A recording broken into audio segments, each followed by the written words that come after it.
All right, awesome. So let's learn about a very, very important chord called the minor 7 flat 5. Now, some musicians will call this a half diminished chord. That's technically correct as well, but minor 7 flat 5 is how I like to refer to it. Half diminished kind of just is like, what in the world does that mean? But if you ever hear it called that, you know what it is. So half diminished.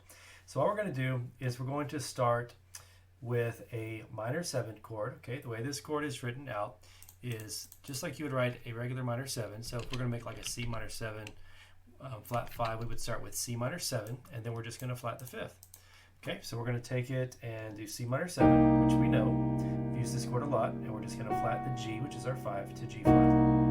Okay, this chord's actually really, really easy to use. Also, I'm going to show you how to use it, but first of all, let's learn it in all 12 keys. Okay, so let's go ahead and do it in F minor. So F minor 7, flat 5. We're going to take F minor 7, flat the C to B, and here we have F minor 7 with the flat 5. It's not a sharp 11 if it shows up as on the screen like that. Nobody calls it that.